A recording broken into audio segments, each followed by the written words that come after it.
नमस्कार। चलिए सुनते हैं कहानी सोने का मुकुट। एक राज्य में सुरेंद्र सिंह नाम का राजा राज करता था।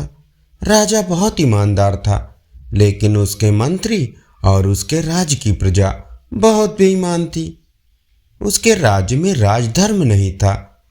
हर व्यक्ति अपना स्वार्थ सिद्ध करने के लिए एक दूसरे को लूटने का प्रयास करता था।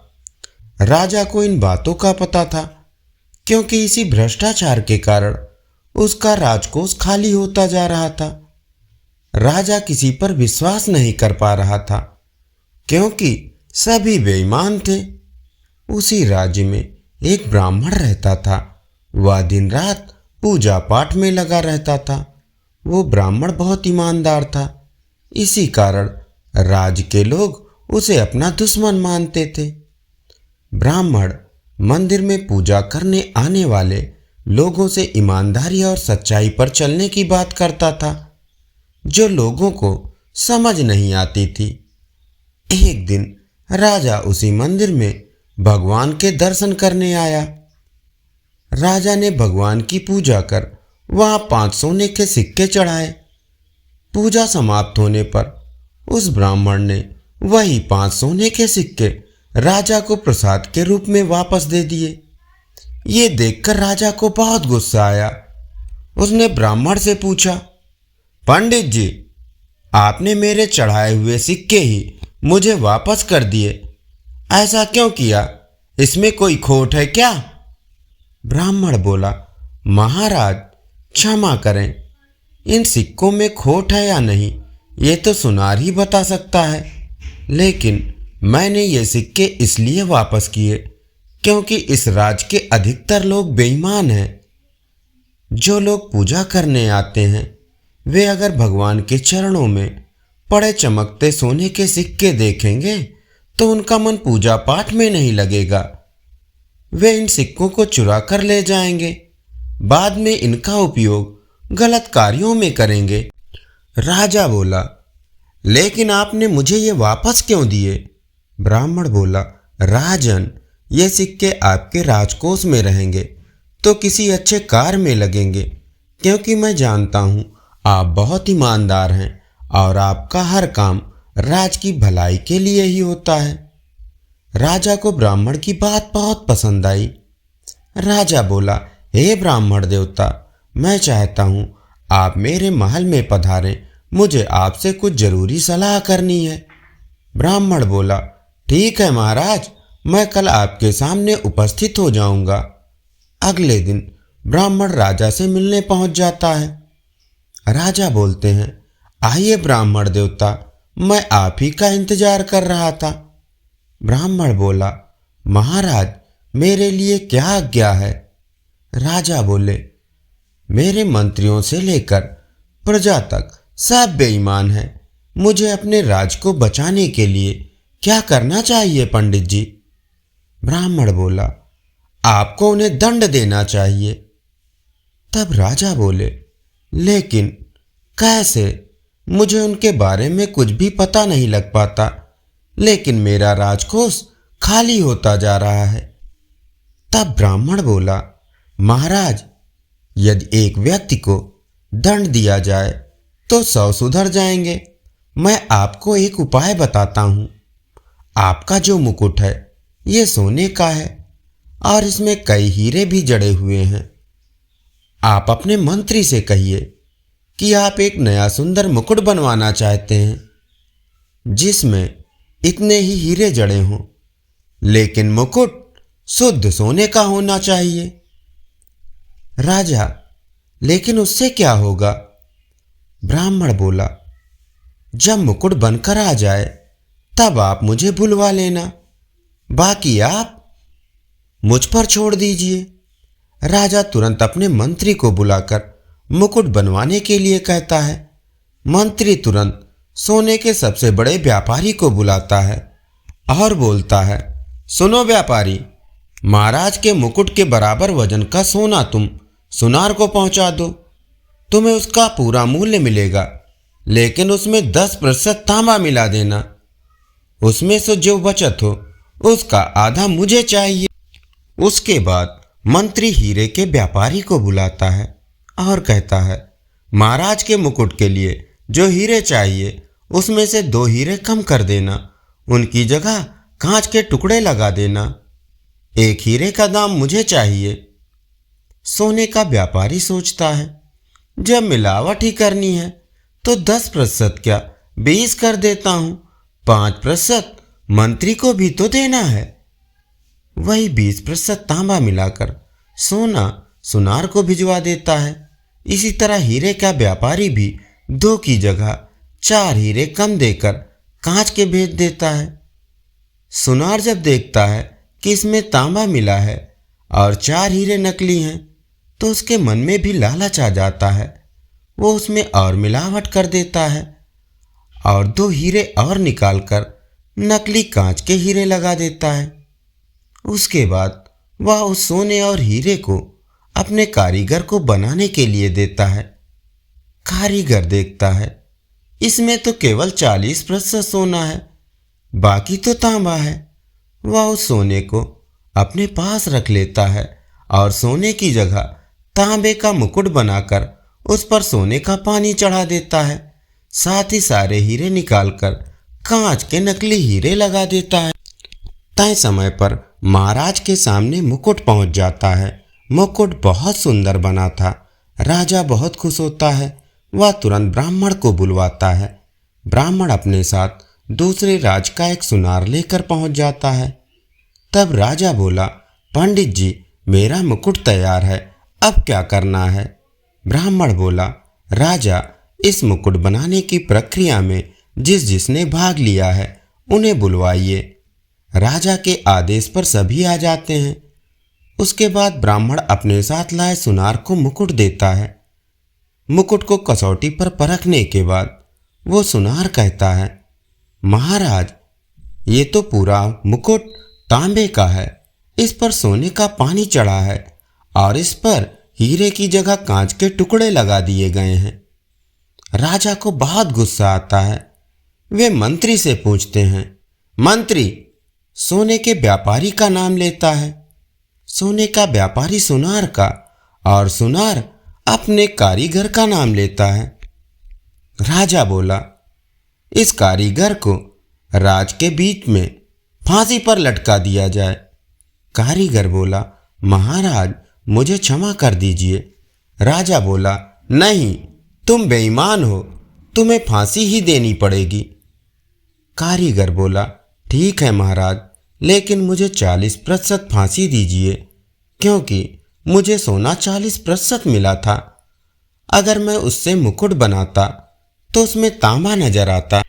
इस तरह कारीगर सुनार की, सुनार सोने के व्यापारी की, सोने का व्यापारी हीरे की व्यापारी की और दोनों मिलकर मंत्री की पोल खोल देते हैं।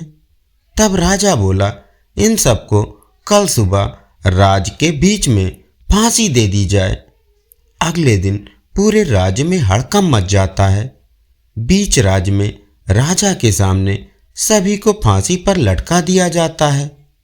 तब राजा बोलता है, आज के बाद अगर किसी ने भी बेईमानी की तो उसका भी यही हाल किया जाएगा। तब राजा बोला, ब्राह्मण देवता मैं आपको मंत्री पद देना चाहता हूं। आज से राज के सारे फैसले मैं आपके परामर्श से लूंगा। उसके बाद ब्राह्मण की सूझबूझ से पूरा राज्य ईमानदारी से अपना कार्य करने लगा। कुछ ही दिनों में राजकोष फिर से भरने लगा। धन्यवाद। चलिए सुनते हैं कहानी छोटा भाई। वरुण अपने घर में सबसे छोटा था। उसके 2 बड़े भाई, जिन्होंने माता पिता के देहांत के बाद बड़े शहरों में जाकर अपना व्यापार जमा लिया था। माता पिता की जिम्मेदारी वरुण को सौंप दी थी। इसी कारण वरुण तरक्की नहीं कर सका और कलकत्ता में ही एक छोटी सी नौकरी करता रहा। वह एक किराए के छोटे से मकान में रहता था। एक दिन वरुण को उसके बड़े भाई अमरनाथ का फोन आया। अमरनाथ बोला, वरुण कैसे हो? वरुण बोला, जी भैया अच्छा हूँ, आप बताइए। अमरनाथ बोला, सुनो वरुण, शायद तुम्हें पता नहीं है पिताजी की दिल्ली में एक पुरानी प्रॉपर्टी थी जिस पर किराएदार ने कब्जा कर रखा है। हम उस प्रॉपर्टी को बेचना चाह रहे हैं। मैं चाहता हूं तुम वहां जाकर रहो और उस पर अपना कब्जा कर लो। इससे हम तीनों भाइयों को फायदा होगा। वरुण बोला, लेकिन भैया मेरी नौकरी।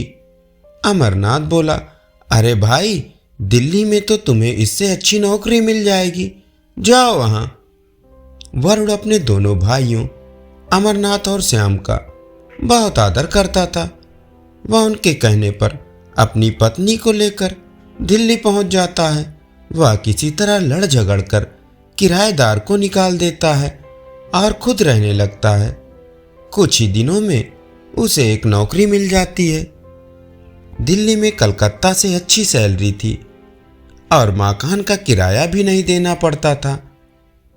वरुण अच्छे से रहने लगता है, लेकिन वह मकान बहुत पुराना था, खंडहर हो चुका था। ऐसा लगता था कभी भी गिर जाएगा। कुछ दिन बाद वरुण को उसके मझले भाई श्याम का फोन आया। श्याम बोला, छोटे कैसा है तू? वरुण बोला, भैया मैं मजे में हूँ, दिल्ली में अच्छी नौकरी मिल गई है, सब अच्छे से चल रहा है। श्याम बोला, चल अच्छा है। हाँ, एक बात तुझे बतानी थी। हम दोनों भाइयों ने 2 अलग अलग मकान कलकत्ता में खरीद लिए हैं। अब हम यहीं रहेंगे, यहीं रहकर कारोबार करेंगे। वरुण बोला, ये तो बहुत अच्छी खबर दी आपने भैया, मैं तो कब से चाहता था आप दोनों वापस आ जाएं। श्याम बोला, हाँ लेकिन अब तो तू बाहर चला गया है। वरुण बोला, कोई बात नहीं भैया, कम से कम कोई तो है जो अपने शहर में रह रहा है। जब अमरनाथ को इस बात का पता लगा कि उनका भाई वरुण मकान में मजे से रह रहा है, तो उसने श्याम से बात की और दोनों मकान को बेचकर पैसा बनाने की तरकीब सोचने लगे। वरुण इस सबसे बेखबर मजे से रह रहा था, लेकिन उसकी यह खुशी ज्यादा दिन टिक नहीं पाई। एक दिन मकान का कुछ हिस्सा गिर गया, जिसे मरम्मत कराने के लिए वरुण के पास पैसे नहीं थे। अमरनाथ और श्याम को जब यह बात पता लगी तो दोनों दिल्ली पहुंच गए। अमरनाथ बोला, वरुण यहाँ रहना खतरे से खाली नहीं है, मैं बात करता हूँ, हम इसे बेच देते हैं। इससे जो तेरे हिस्से में पैसे आएंगे उससे कलकत्ता में मकान खरीद लेना। वरुण तैयार हो गया। वैसे वह कलकत्ता में अपने भाइयों के साथ रहना चाहता था। अमरनाथ और श्याम प्रॉपर्टी बेचने के लिए दलालों से मिलने लगे। वरुण इस सबसे बेखबर अपनी नौकरी करता रहा। वैसे तो तीनों भाइयों में बहुत प्यार था, लेकिन वरुण बहुत सीधा था। इधर उसके दोनों भाई पैसे के मामले में बहुत चालाक थे। एक दिन उस मकान का सौदा हो गया। वरुण ने भी कागज साइन कर दिए। तीनों प्रॉपर्टी बेचकर कलकत्ता पहुंच गए। वहां पहुंचकर वरुण ने वही पुराना मकान जो पहले किराए पर था वही किराए पर ले लिया। 2 दिन बाद दोनों भाइयों ने वरुण को बुलाया और कहा, ये ले वरुण अपने हिस्से के पैसे। ये कहकर अमरनाथ उसे 5 लाख रुपए पकड़ा देता है। वरुण बोला, भैया ये क्या है? मुझे तो पता लगा था कि मकान 30 लाख का बिका है और मेरे हिस्से में 10 लाख रुपए आएंगे। ये सुनकर दोनों भाई सकपका जाते हैं। श्याम बोलता है, नहीं छोटे, किसी ने तुझे गलत बताया है, मकान 15 लाख का बिका है। वरुण बोला, भैया आप ठीक कह रहे होंगे, एक काम कीजिए, ये पैसे भी आप रख लीजिए। मैं आपकी बहुत इज्जत करता हूं, लेकिन मुझे लगता है पैसों की जरूरत आपको मुझसे ज्यादा है। ये कहकर वरुण पैसे छोड़कर वापस घर आ जाता है।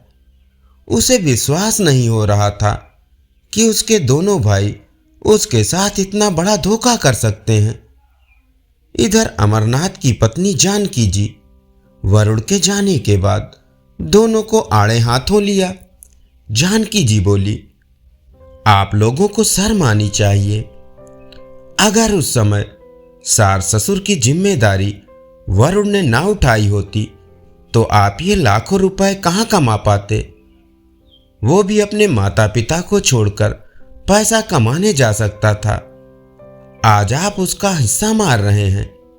अपनी पत्नी की बात सुनकर अमरनाथ को बहुत पछतावा होता है।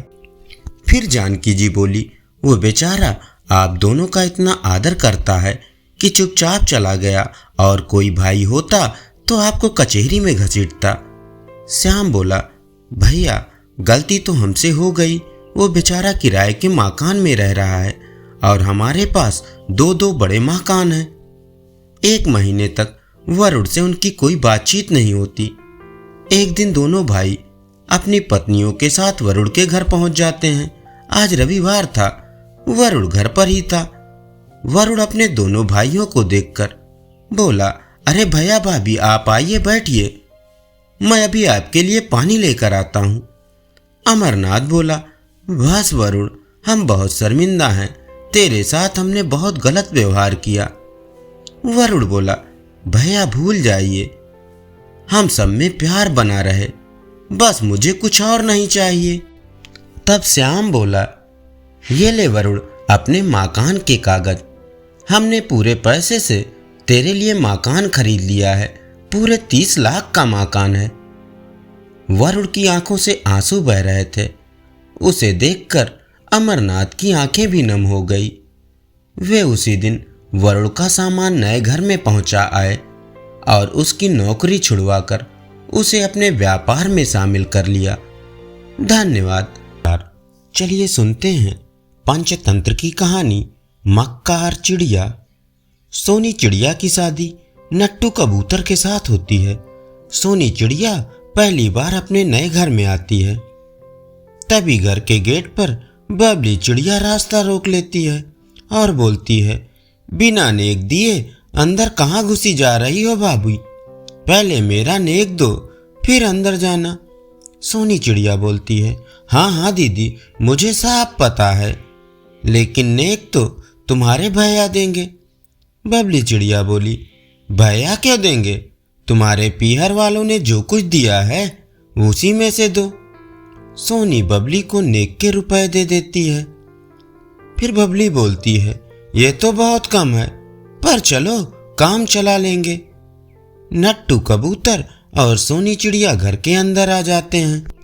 अगले दिन नट्टू कबूतर कहीं बाहर गया था। तभी बबली सोनी से कहती है, सुनो भाभी, नट्टू मेरा छोटा भाई है और हमारे माँ बाप पहले से ही नहीं है, इसलिए इस घर में मेरी हुकूमत चलती है, तुम्हें भी मेरे हिसाब से चलना पड़ेगा। सोनी चिड़िया बोली, ये आप क्या कह रही हैं दीदी? मैं आपको कभी शिकायत का मौका नहीं दूंगी। बबली बोली, तो ठीक है, आज से घर का सारा काम तुम करोगी। वैसे भी आज तक मैं तुम्हारे पति की देखभाल करती रही हूँ, अब तुम हम दोनों की देखभाल करोगी। सोनी चिड़िया घर के काम में लग जाती है और बबली बैठकर हुक्म चलाती रहती है। एक दिन बबली और नट्टू कबूतर घर में बातें कर रहे थे। बबली बोली, भाई मुझे एक सोने का हार पसंद आया है, वो मुझे आज ही चाहिए। नट्टू कबूतर बोला, दीदी मैं कभी आपको मना नहीं किया, क्या कुछ लेने के लिए मैंने कभी मना किया है? वो बोली, मुझे आज ही हार चाहिए। नट्टू कबूतर बोला, इस महीने शादी में बहुत खर्च हो गया है, आप अगले महीने ले लेना। बबली बोली, ओहो, तो आ गया ना अपनी बीबी की बातों में। पहले तो तूने कभी किसी चीज को मना नहीं किया, जरूर सोनी चिड़िया ने तेरे कान भरे होंगे। नट्टू कबूतर बोला, अरे दीदी ये आप क्या कह रही हो? मैं तो यह कह रहा था इस महीने काफी खर्चा हो गया है, हार अगले महीने ले लेना। बबली बोली, रहने दे, मैं कहीं और से पैसों का इंतजाम कर लूंगी, और वैसे भी जो हार मुझे पसंद है वो तो 2-4 दिन में बिक जाएगा। तभी सोनी चिड़िया वहां आ जाती है और कहती है, सुनिए जी, आप आज ही वह हार ले आइए, ये मेरे गहने ले जाइए, इनके बदले दीदी के लिए हार ले आइए। बबली चिड़िया बोली, रहने दो भाभी, आप जिंदगी भर ताना मारोगी। मेरे माता पिता होते तो मेरे लिए सब कुछ ला देते। ये सुनकर नट्टू सोनी के गहने बेचकर बबली के लिए हार ला देता है, जिसे पहनकर बबली बहुत खुश होती है। एक दिन बबली कहीं बाहर जाती है, तभी पड़ोस में रहने वाली मिट्ठू तोती सोनी चिड़िया के पास आती है। मिट्ठी तोती बोलती है, अरे सोनी बहन, ये जो तुम्हारी नंद है ना, ये बहुत ही मक्कार है। ये तुम्हारे पति को बेवकूफ बनाकर पैसे ऐंठती रहती है। इसके पास बैंक में बहुत पैसा है, तुम जरा इससे बच कर रहना। ये हर महीने गहने खरीदती है, ये बहुत ही लालची है। तुम्हारे आने के बाद तो ये सारा दिन बाहर घूमती रहती है, घूमने की उम्र तो तुम्हारी है। सोनी चिड़िया बोली, ये आप कैसी बातें कर रही हैं? दीदी हमारे घर की मुखिया हैं, उनका सबसे पहला हक बनता है अपने भाई की कमाई पर। अगर दीदी पैसे बचाकर बैंक में रखती हैं तो क्या हुआ, वे पैसे बचा रही हैं, कहीं उड़ा तो नहीं रही हैं। और रही बात गहने बनवाने के लिए, तो मैं आपको बता दूं, जितने गहने वो बनवाती हैं उसमें से आधे मुझे देती हैं। अब आप अपने घर जाओ और फिर कभी मेरी दीदी के बारे में बुरा मत बोलना। ये सुनकर मिट्ठू तोती चुपचाप चली जाती है। कुछ दिन बाद बबली चिड़िया घर आती है। बबली चिड़िया बोली, भाभी आप बहुत अच्छी हो। मैंने बाहर खिड़की से आपकी सारी बातें सुन ली, मुझे माफ कर दीजिए। मैं हमेशा आपको नौकरानी बनाकर रखना चाहती थी। ये कहकर वह रोने लगती है। तब सोनी चिड़िया बोलती है, अरे दीदी आप बड़ी हैं, आप यह मत सोचिए, ये पड़ोसी तो हमसे जलते हैं और लड़ाई करवाना चाहते हैं। बबली चिड़िया बोली, नहीं भाभी, वो सच कह रही थी, मैं ऐसी ही हूँ, लेकिन मैं आगे से ऐसा बिल्कुल नहीं करूँगी, मुझे माफ़ कर दीजिए। सोनी और बबली दोनों गले लग जाती हैं। उस दिन से दोनों खुशी खुशी रहने लगती हैं। धन्यवाद। चलिए सुनते हैं कहानी पिता की 3 बातें। एक गांव में माधव नाम का एक व्यापारी रहता था। उसका एक बेटा भोला था। माधव का बादाम काजू बेचने का व्यापार था। माधव की सेहत कुछ ठीक नहीं रहती थी, इसलिए वह अपने काजू बादाम शहर में बेचने नहीं जा पाता था। एक दिन माधव उदास बैठा था। भोला बाहर खेलकर घर आया तो उसने अपने पिता से पूछा, क्या बात है बापू, तुम बहुत उदास बैठे हो? माधव बोला, क्या बताऊं बेटे, ये बादाम और काजू लेकर शहर जाना चाहता हूँ, लेकिन बीमारी के कारण इतना कमजोर हो गया हूँ कि हिम्मत ही नहीं पड़ती कहीं जाने की। भोला बोला, तो क्या हुआ बापू, मुझे बताओ, मैं इन्हें शहर में बेच आता हूँ। माधव बोला, नहीं बेटा, तू अभी बहुत छोटा है और शहर में बहुत से ठग घूमते रहते हैं। तेरे जैसे बच्चों को देखेंगे तो वो सारा माल और पैसा लूट लेंगे। भोला बोला, बापू मेरा केवल नाम भोला है, आप एक बार आजमा कर तो देखो, मैं ये सारे काजू बादाम बेच भी दूंगा और आपसे अच्छे दामों पर बेचूंगा। भोला की माँ बोली, नहीं नहीं, छोटे से बच्चे को शहर नहीं भेज सकते, आप कहो मैं चली जाती हूँ, लेकिन मैंने तो गांव के बाहर का रास्ता भी नहीं देखा। भोला बोला, माँ तुम्हें याद है, मैं एक बार बापू के साथ शहर गया था, मुझे रास्ता अच्छे से याद है, मुझे जाने दो। भोला बहुत देर तक जिद करता रहा।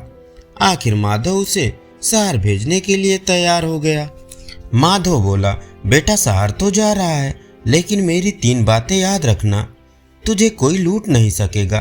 पहली बात, अपनी माँ से 4 रोटी ले जाना, जब भी भूख लगे तब 3 बार ये बात बोलना, उसके बाद खाना। वो बात है, 1 खाऊं, 2 खाऊं, 3 खाऊं या चारों को खा जाऊं। दूसरी बात, जब तू रात को किसी धर्मशाला में विश्राम करने के लिए रुके तो जो भी कमरा ले उसकी साकल अर्थात कुंडी अंदर से लगाकर देख लेना। अगर साकल ठीक से न लगे तो अगली धर्मशाला में चले जाना। तीसरी बात, जब भी किसी दुकान पर काजू बादाम दिखाए और वो कीमत कम करने को बोले तो ऐसे बोलियो, बापू से पूछ कर आता हूँ, ये कहकर वहाँ से चल दियो। अगर दुकानदार रोके तो ठीक, नहीं तो दूसरी दुकान पर चले जाना। भोला ने सारी बातें ध्यान से सुनी और 4 रोटी और 1 प्याज लेकर एक पोटली में मेवा भरकर शहर पहुंच जाता है। शहर पहुंचते पहुंचते उसे शाम हो जाती है। तभी उसके पीछे 4 बदमाश लग जाते हैं। भोला इस सबसे बेखबर एक अंधेरी गली से जाने लगता है। पहला बदमाश बोला, ये मौका अच्छा है, इसे इस गली में पकड़कर लूट लेते हैं, जरूर इसकी पोटली में कीमती सामान होगा। तीनों उसकी हाँ में हाँ मिलाते हैं। वे धीरे धीरे भोला की ओर बढ़ने लगते हैं। इधर भोला को भूख लगती है।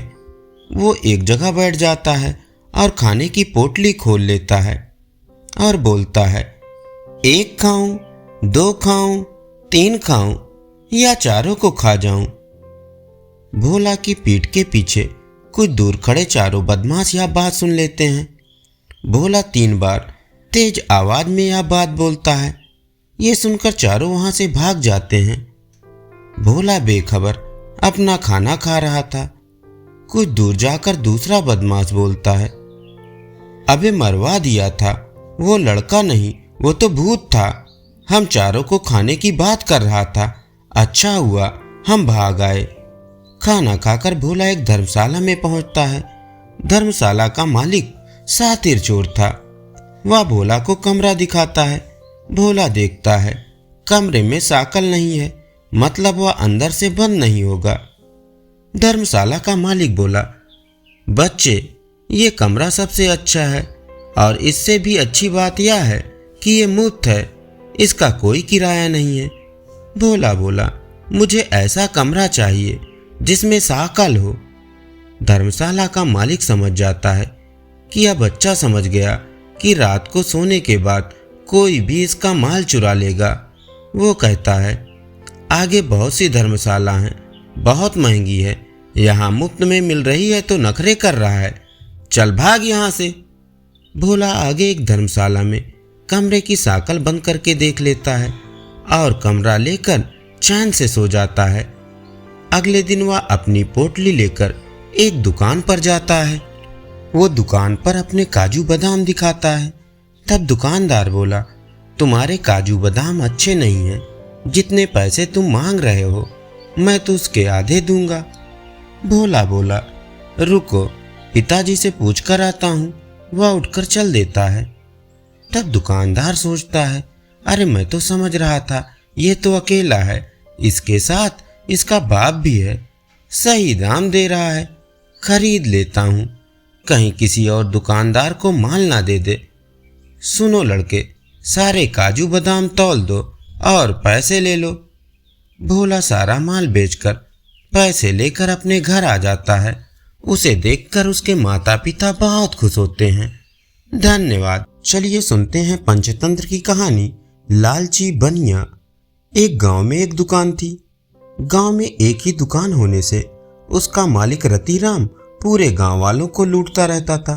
शहर बहुत दूर था, इसलिए रतिराम अपने सामान के भाव बहुत ज्यादा लगाता था। गांव वालों को मजबूरी में सामान लेना पड़ता था। एक दिन एक किसान रतिराम की दुकान पर आया। किसान बोला, भाई ये गुड़ कैसे दिया? रतिराम बोला, 100 रुपए का 5 किलो। किसान बोला, ये तो बहुत ज्यादा है, शहर में तो 20 रुपए का 5 किलो मिलता है। रतिराम बोला, तो वहीं जाकर ले लो, मैंने मना किया है क्या? जब यहाँ से 2 दिन में शहर पहुँचोगे, वहाँ से गुड़ लेकर गांव आओगे, भाड़े में ही 150 रुपए लग जाएंगे। 4 दिन काम का नुकसान करके यही गुड़ 170 का पड़ेगा। अब जल्दी बताओ, लेना है कि नहीं? किसान दुखी होकर गुड़ लेकर चला जाता है। इसी तरह पूरा गांव लालची बनिए से परेशान था, इसलिए उसका कोई उपाय नजर नहीं आ रहा था। लालची रतिराम कभी कभी गरीबों को उधार में सामान दे देता था, बदले में दुगना तिगुना ब्याज लगाकर कभी उनके घर के बर्तन, कभी उनके पशु अपने कब्जे में कर लेता था। गांव में सुजान सिंह एक गरीब किसान खेती से किसी तरह गुजर बसर करता था। उसकी एक गाय को रतिराम ने अपने कब्जे में रख लिया था। उधार का ब्याज बढ़ता जा रहा था। सुजान सिंह किसी तरह अपनी गाय वापस लेना चाह रहा था। सुजान सिंह बोला, रतिराम, ये गाय मुझे वापस कर दो, इसका दूध बेचकर मैं तुझको पैसे दे दूंगा। रतिराम बोला, जब गाय मेरे कब्जे में है तो दूध भी मेरा हुआ, तुझे कैसे दे दूं? पहले पूरा कर्ज चुका, फिर गाय यहाँ से ले जा। सुजान सिंह को बहुत गुस्सा आया।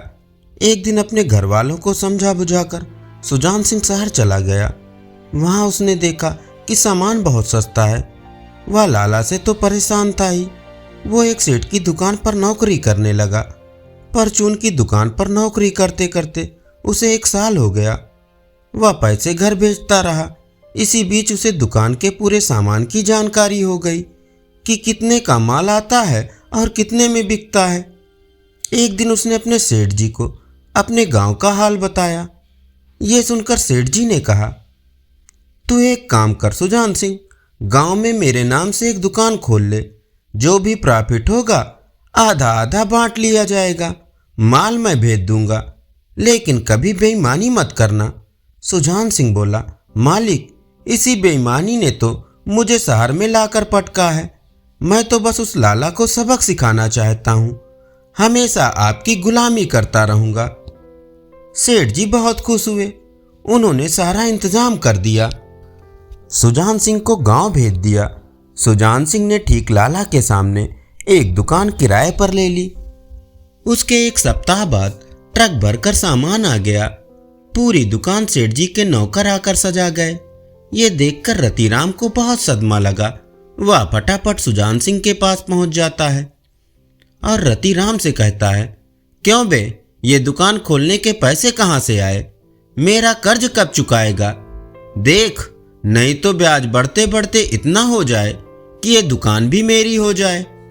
सुजान सिंह बोला, चल बता, तेरा कितना पैसा है? रतिराम फटाफट बही खाता देखकर पैसे बताता है। सुजान सिंह उसे उसके पैसे दे देता है। ये देखकर रतिराम पूछता है, कहीं डाका डालकर आया है क्या? मैं तेरी रिपोर्ट लिखाने जा रहा हूं। सुजान सिंह बोला, मैं तो नौकर हूं। ये तो शहर में बैठे मेरे सेठ की दुकान है। बोर्ड पर देख, उनका नाम लिखा है। शहर जाकर उनसे पूछा। रतिराम घबरा जाता है। फिर वह सुजान सिंह से प्यार से बातें करना लगता है और कहता है, एक काम करते हैं, तेरा लाला तो शहर में बैठा है, उसे क्या पता तू कितने का सामान बेच रहा है। तू मेरे वाले रेट पर सामान बेच, इससे तुझे दुगनी बचत होगी, ऊपर से तनख्वाह अलग से मिलेगी और मेरी दुकानदारी खराब नहीं होगी। ग्राहक यहाँ से ले या मेरी दुकान से, रेट एक ही रहेगा। तब सुजान सिंह बोला, लाला, तेरा धन्यवाद करना चाहता हूँ। तेरे कारण ही आज मैं यहाँ तक पहुँच पाया। ना तू मेरी गाय हड़पता, ना मैं शहर नौकरी करने जाता, ना यह दुकान खुलती। ये दुकान मैंने तेरे जुल्मों के शिकार गांव वालों की भलाई के लिए खोली है।